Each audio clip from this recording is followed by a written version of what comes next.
This is Nicole Lynn with Clutch Sports Group, and I'm watching Young Bolt and Regal.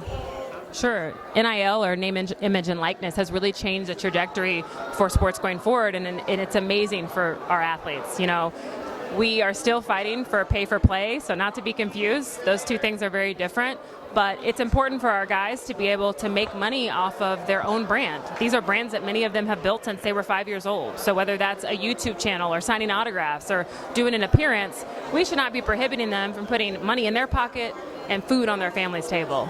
Advice for someone that's trying to break into the business: really learn the game. I'm an NFL agent, and so I started, number one, is making sure I knew the game of football. You may be a football fan, but unless you are a coach or a player, knowing the game really takes study. So I spent a lot of time studying the game, and then secondly, I studied the business.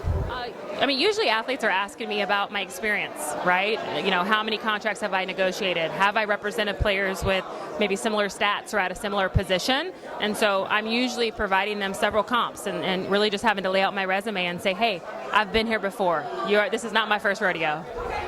It's extremely important for women to have executive roles. You know, we really want our board of directors and our leaders to have a diversity in school of thought, right? So we want to make sure that we have people that think differently at the table. And the only way we can do that is when we are elevating women and we are elevating minorities into those leadership roles.